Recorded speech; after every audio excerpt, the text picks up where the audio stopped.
Pinuntahan namin ang bahay niya kanina. Inibisigahan namin ang kanyang tiyuhin.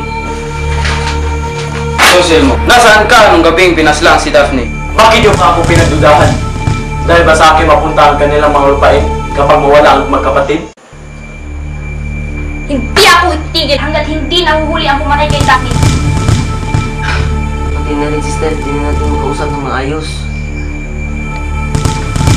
Sige, pahinga na tayo.